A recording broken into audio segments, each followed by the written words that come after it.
Scott, you kept that promise that you'd be tinkering with the lines a bit the first few games here. Looking back, what combinations and trios did you like?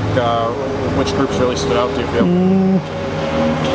Well, which night, I guess, is probably a better question. No, there were some good things. I mean, obviously, I think I liked our top lines there with Krieger's line and Justin Richards. I thought those guys played well, and I think all of them had their moments. I don't think anyone was bad. I thought everybody, especially Friday, I thought everyone had their legs going. It wasn't maybe the prettiest executed game, but I loved our energy. I liked how our guys competed. So Saturday was a little bit different. But I didn't mind Jade Miller and Roth and Billy. Those guys obviously did a good job, I thought, when they played, and we just need a little bit more from everybody. I thought we looked a little tired. I don't know if it was emotion of the first game, playing back-to-back games. Thought we lost some of that energy, early with the penalty kills and the goals they got. So it was a good lesson. You got to learn to fight through that stuff. But it was kind of two different games for sure. Was there a line in that third period on Saturday when you guys were fighting to try and tie things back up that you thought really kind of rose to the occasions, minus getting a goal or anything?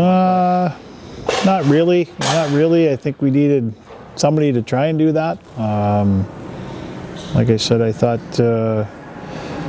we needed something good to happen. It was just kind of that weird game where once they tied it, and it really seemed like we didn't have that same execution level. We got a little sloppy. It just kind of became a weird game in some ways. And but no, just somebody. We needed something or someone to give us a spark, and I don't think we really got that.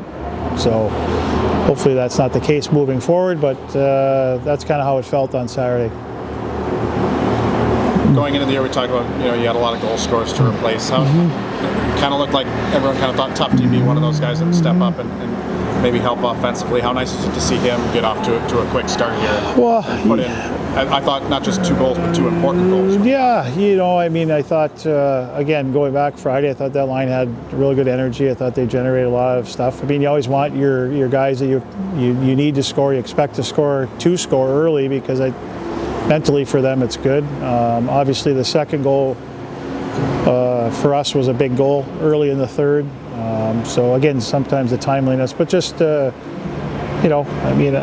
like the fact that we did score 7. I don't like the fact we gave up 7, but it was nice to see some of those guys get on the board, and hopefully that's a confidence builder for them moving forward. But like I said, we're gonna have to do it by committee. We can't rely on just 1 or 2 guys, and there's some guys that had opportunities and didn't score.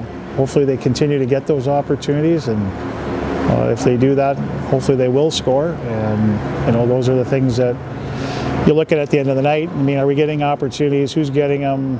What kind of opportunities are they? And to me, if some of those guys, like you look at Swain's, he had some great opportunities, had a couple pipes, and if he continues to get those opportunities, he's going to score. So it's when they go away that you worry.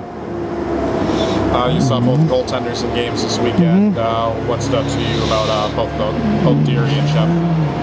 Shep won, Nick didn't. But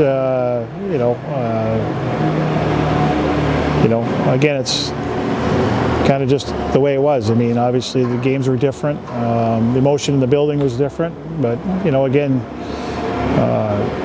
I thought Nick, as the game went on, settled in a little bit better, but he'll get another opportunity, and hopefully Shep can build off his game. The home and home coach, it's just Bemidji. Going back and forth. Do you enjoy home and home? What challenge does it present? A different kind of challenge for you guys? This one's not bad. I like the fact that we need to get on the road. We've been at home here for a long time, so it's a nice little mini road trip to start, and obviously a very good opponent, tough team to play against, but we can bring everybody on the road. So even though it's a short period of time, it's kind of nice to get that first road game under your belt too. And it's like I say every year, you want to be a top team, you got to learn to win on the road, and we've done that a lot over the last 4 or 5 years. So we got to learn how to continue that in a tough building tomorrow, Friday night. It's going to be another good challenge for your young guys too. Bemidji has proven itself to be a pretty tough team to play against, especially in their building. Yeah, I mean, again, a little bit older. I mean, certainly have one of the best goalies in the country in Bitzer. So, even getting opportunities, you got to find ways to beat him. But it's just Tom's teams always play very, very hard. It's hard to outwork his teams. And you got to match that. And if we go in there and do that. I thought we did that last year in the second game there. We came away with just a 1-goal win, but you got to go into it expecting a low-scoring game, tight checking game. You got to make sure, obviously, you're disciplined, but you got to bury your opportunities because, like I said, he's a good goaltender, and obviously they've got a group of forwards that some of the things they do in the offensive zone create some problems if you don't communicate or you don't have good awareness because they move around quite a bit and spread you out, and so it'll be a real tough challenge. And I know that they haven't played yet, so they're probably chomping at the bit. But having played Bemidji over the years, we know our older guys know what to expect. Our younger guys better get ready for a battle. You told us, I think, in the preseason to look out for Scotty Brunovich, and certainly he jumped off the ice for a lot of people in that opening weekend. Is that kind of what you expect him to be? I mean, leading the rush, getting up, taking some chances offensively? Yeah, absolutely. I mean, the strengths of his game are that he's got really good offensive instincts. He's got tremendous vision. I think some of the plays, you haven't seen all of them, but even some of the things we see in practice. But and he'll get better. We want him to be a part of the offense. We want him to do those things. We want him to play to his strengths. And I thought defensively, he's improved a lot in the last year playing in the USHL compared to when he was in high school. And so as long as he takes care of that, I want him to get up ice and make plays and be like a fourth forward for us as much as he can.